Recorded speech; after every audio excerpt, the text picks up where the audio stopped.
Are you ready? Let's talk digital. Bonjour à tous et bienvenue sur le podcast Digital Feeling. Je suis Elodie Chenol et j'accompagne les CEO à travailler leur personal branding et celui de leur marque grâce au digital. J'ai pour ambition, à travers ce podcast, de répondre à toutes vos problématiques concernant le marketing digital. Pour cela, si vous avez une question, rien de plus simple, vous m'envoyez un message sur LinkedIn en privé et j'y réponds lors d'un épisode. Les questions peuvent tourner autour du personal branding, du B2B, de la plateforme LinkedIn, mais aussi des autres réseaux sociaux, de toutes les problématiques que vous pourriez avoir concernant votre stratégie d'entrepreneur et comment améliorer votre visibilité et surtout générer plus de ventes.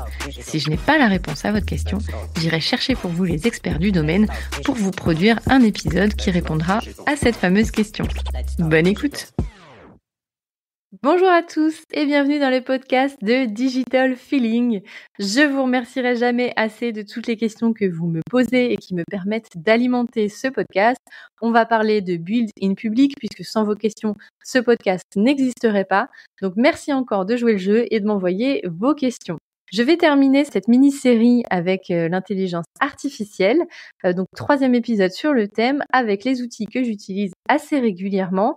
Dans les épisodes précédents, je vous avais parlé un peu de où on en est dans l'intelligence artificielle, sachant qu'il y a quelque chose que je dis sur les réseaux sociaux qui est assez vrai, c'est qu'il y a 10 ans, on avait une application pour tout. Maintenant, on a une IA pour tout. Donc, il faut faire attention. Il y en a partout. Il y en a des nouvelles tous les jours. Il y en a énormément. Il y en a des plus en plus incroyables. Donc, vous allez pouvoir lire énormément de contenu sur les intelligences artificielles. Ce que je vous donne là, c'est celle que j'utilise moi dans mon activité. Évidemment, ce n'est absolument pas restrictif et vous pouvez utiliser d'autres IA. D'ailleurs, ça m'intéresserait que vous me disiez en commentaire les intelligences artificielles que vous utilisez ou celles qui vous interrogent et on pourrait creuser le sujet ensemble. Dans l'épisode précédent, j'ai fait un gros focus sur ChatGPT, il est vrai, et je vais vous parler maintenant un peu d'autres outils que j'utilise, notamment Midjourney. Midjourney, c'est un outil qui est accessible via Discord. Discord qui est une plateforme d'échange, un réseau social en quelque sorte, comme un Slack un peu, et qui vous permet, cet outil, de générer des images assez incroyable. Alors là, il va falloir mettre un prompt plus ou moins élaboré, mais réellement, il peut vous proposer des images qui sont assez folles. Alors, il y a les limites de l'outil, puisque parfois, vous allez lui donner un prompt et puis vous avez quelque chose en tête et ça correspondra absolument pas à ce que vous vouliez faire. Néanmoins, il va pouvoir vous proposer des visuels qui sont en tout cas originaux. Alors attention, petit aparté. Sur le plan juridique, c'est pas très clair ce que proposent les intelligences artificielles en termes de propriété intellectuelle. Donc, je ne vais pas m'aventurer sur ce sujet-là. Néanmoins, aujourd'hui, vous pouvez créer vos visuels et les utiliser dans vos contenus. Quand le droit sera passé par là, il faudra savoir comment on s'organise. Vous avez d'autres outils qui font la même chose que Midjourney, Leonardo, Adobe Sensei, Stable Diffusion, DALL-E. Alors DALL-E, même DALL-E 2, c'est celui que j'aime le moins parce que je le trouve pas très efficace, mais ils ont tous le mérite d'être existés et d'avoir un accès assez simple. Midjourney, c'est finalement le plus difficile à aller chercher, mais à mon sens, c'est le meilleur. Un outil assez fou, assez incroyable, c'est Gamma.app. Alors cet outil, il vous permet de créer vos présentations en 3 clics. Vous lui mettez une phrase sur ce que vous voulez faire dans votre présentation. Donc ça va être 1 ou 2 phrases, le template que vous voulez utiliser et il va vous proposer une présentation toute faite, très jolie. Vous aurez plus qu'à modifier les éléments ou les personnaliser. Dans mon cas, j'ai changé pas mal de photos et j'ai rajouté des visuels Midjourney justement.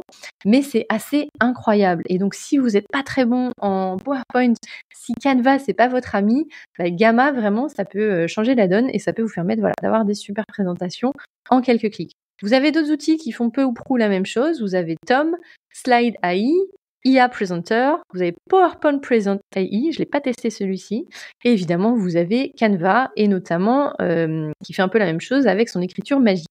Alors moi quand j'ai testé Canva j'étais un peu déçue, je trouvais pas que c'était à hauteur, mais je ne doute pas que ça va s'améliorer dans les mois à venir, voire les semaines. Un autre outil que j'utilise et que j'utilise en ce moment même pour enregistrer cet épisode, c'est Riverside. Alors Riverside, c'est une plateforme qui vous permet d'accéder gratuitement à un certain nombre d'épisodes, de pouvoir enregistrer un certain nombre d'épisodes et c'est un outil d'IA puisqu'en fait il va diminuer les bruits alentours, Il va vous permettre de générer la rédaction de l'épisode que vous avez enregistré pour pouvoir mettre la description sur vos plateformes de podcast. Et vous pouvez également enregistrer la vidéo pour avoir une vidéo sur YouTube. C'est vraiment un outil hyper complet. C'est Gaël qui me l'a fait découvrir, mon artisan podcastique qui m'aide sur tous mes podcasts. Et vraiment, cet outil est assez formidable. Il permet aussi de dissocier les deux pistes si vous avez des interviews pour le montage. C'est vraiment très pratique. Vous avez d'autres outils qui font la même chose, Podcastle, Adobe Podcast qui est en bêta et qui fonctionne très bien.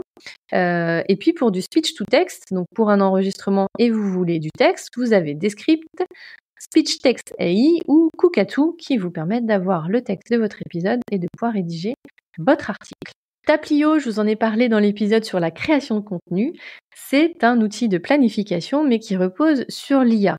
Il repose sur l'IA sur deux thématiques, sur l'analyse des posts qui sont dans le trend, donc les trend posts sur LinkedIn all over the world, partout dans le monde. Alors celui-là, je l'ai pas trop utilisé parce qu'en fait, c'était pas tout à fait quand on est dans une niche spécifique, en fait, on a une vue généraliste, mais c'était pas tout à fait intéressant du coup pour moi.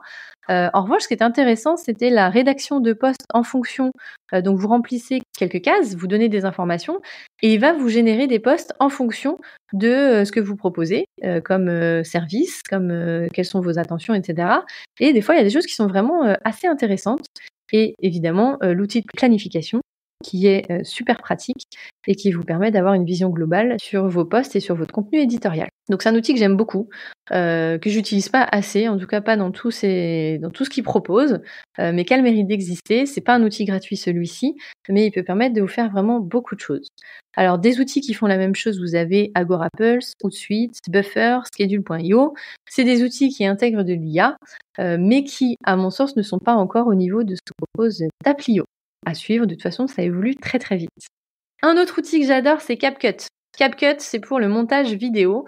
Moi, je l'utilise essentiellement pour les sous-titres. Alors, c'est pareil, je l'exploite peut-être pas assez bien.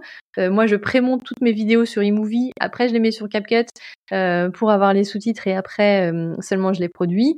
Mais vous pouvez faire beaucoup plus de choses. Vous pouvez déjà faire le montage directement sur CapCut, sur votre téléphone. C'est aussi simple que sur votre ordinateur. Vous générez les sous-titres. Alors ça, c'est magnifique puisque pour ceux qui connaissent YouTube, c'était une galère sans nom pour télécharger un fichier, avoir son petit fichier SRT et après le remettre sur LinkedIn. Bref, aujourd'hui, tout ça est simplifié. Rien que pour ça, j'adore cette appli. Vous pouvez ensuite ajouter des transitions, ajouter des filtres. Voilà, vous pouvez faire plein de choses. Vous avez d'autres applis qui font ça. Vous avez Wisecut, Runway, Magisto, Adobe Premiere et même Canva sur lequel vous pouvez monter votre vidéo. En revanche, je ne crois pas qu'il y ait la partie sous-titres. En tout cas, CapCut, c'est gratuit et ça vous permet d'avoir un rendu assez professionnel. Un autre outil que j'utilise vraiment pas assez celui-ci, mais qui est vraiment très fort, c'est Notion.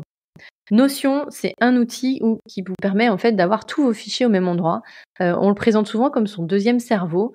Alors moi, j'ai fait beaucoup d'efforts sur Notion il y a quelques mois et c'est vrai que c'est pas tout à fait naturel pour moi. Donc il faut que je trouve vraiment la façon de l'utiliser au mieux. Néanmoins, c'est super pour avoir un tracé de vos posts, de vos formations en ligne si vous en avez, de vos tutoriels, des instructions comme le fait Flavie Prévost avant un enregistrement de podcast, où là, c'est hyper cadré, etc. Donc, ça vous permet en fait d'avoir une interface pour proposer des outils de collaboration en ligne assez faciles avec un lien et puis vous avez tous les documents dessus. Donc, il est très, très fort pour ça. Maintenant, je pense qu'il faut aussi l'utiliser vraiment régulièrement pour avoir un usage. Et vous avez depuis quelque temps l'IA qui a été intégrée dans cet outil qui va vous permettre d'augmenter, de compléter vos réflexions, de compléter vos phrases et d'aller encore un petit peu plus loin. Vous avez d'autres outils qui font un peu la même chose comme Monday, Google Workplace ou Asana qui sont des outils de gestion de projet et de gestion de contenu. Alors là, de gestion de contenu pour gérer des projets. Et c'est vrai que Notion s'est fait une belle place et a changé pas mal de choses. Vous avez aussi pas mal de tutos sur YouTube sur Notion si vous voulez, si cet outil vous intéresse. Un autre outil dont je voulais vous parler, c'est Eleven Labs. Alors là, c'est un outil qui va vous permettre de choisir des voix dans une large librairie de voix. Imaginons que vous avez envie de vous lancer dans un podcast, mais alors vous n'avez vraiment pas envie de prendre le micro et de discuter, vous n'aimez pas votre voix, enfin il peut y avoir 1000 raisons, vous n'avez pas le temps, voilà. Vous pouvez tout à fait produire un texte, aller sur Eleven Labs, choisir la voix qui va être la voix de votre podcast et ensuite, cette voix dira votre texte.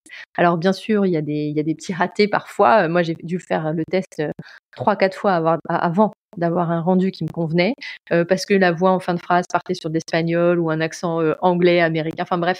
Du coup, voilà, évidemment, ça va demander un petit peu de temps de retouche, mais ça vous permet d'avoir une voix là où vous n'avez pas le temps ou le studio ou X raison de le faire.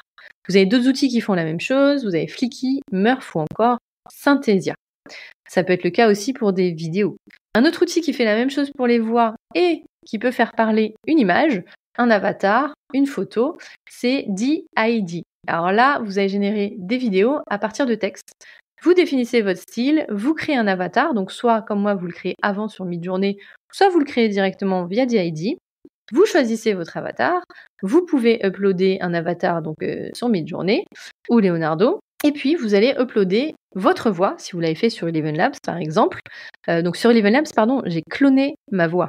C'est-à-dire que j'ai dit un texte et que j'ai cloné ma voix. Et qu'en clonant cette voix, après, avec n'importe quel texte, ça me permettra de pouvoir générer différents épisodes avec ma voix, mais ce sera pas moi qui parle. Alors l'intérêt est encore assez subtil de mon point de vue. Néanmoins, si demain je ne pouvais pas enregistrer tous ces podcasts, mais que j'avais tout rédigé en amont, ça pourrait être une alternative pour pouvoir générer des épisodes. D'ailleurs, j'essaierai de générer un épisode entièrement avec Eleven Labs et peut-être DID.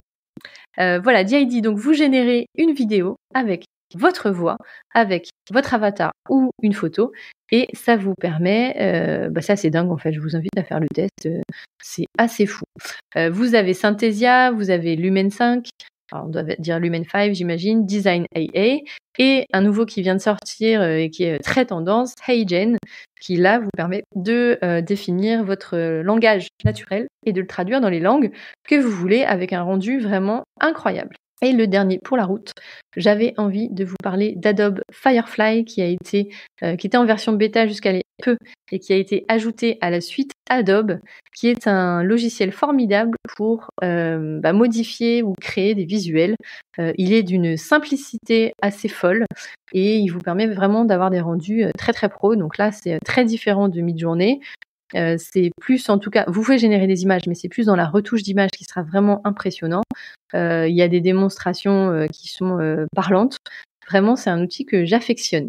Alors bien sûr, vous pouvez toujours utiliser Canva, IA Magic Tool, Photor ou Pickwish qui vous permettront d'avoir des rendus dans la même veine.